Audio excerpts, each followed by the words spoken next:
ঘুরতে এসেছিলেন বন্ধুদের সঙ্গে। স্বপ্ন ছিল আকাশে উড়ে সমুদ্রকে অন্য এক উচ্চতা থেকে দেখার, কিন্তু কয়েক মিনিটেই সেই রোমাঞ্চ শেষ হয়ে গেল জীবনের শেষ যাত্রায়।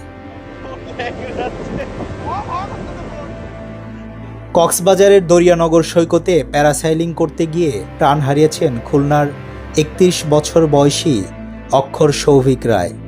শনিবার সকালে ৯ বন্ধুর সঙ্গে বেড়াতে আসেন তিনি। দুপুরে দরিয়ানগর সৈকতে প্যারাসাইলিং শুরু করেন। উড্ডয়নের এক পর্যায়ে তিনি প্যারাসাইল থেকে ছিটকে সমুদ্রে পড়ে যান। স্থানীয়রা তাকে উদ্ধার করে দ্রুত কক্সবাজার সদর হাসপাতালে নিয়ে গেলে চিকিৎসক জানান হাসপাতালে পৌঁছানোর আগেই তার মৃত্যু হয়েছে।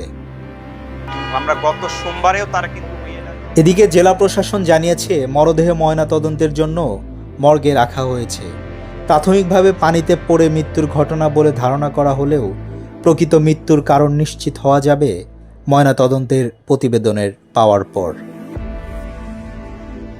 এ ঘটনার পর আবারও সামনে এসেছে প্যারাসাইলিংয়ের নিরাপত্তা নিয়ে প্রশ্ন। স্থানীয়দের দাবি, দরিয়ানগরের এই প্যারাসাইলিং পরিচালনাকারী প্রতিষ্ঠানে এর আগেও একাধিক দুর্ঘটনা ঘটেছে।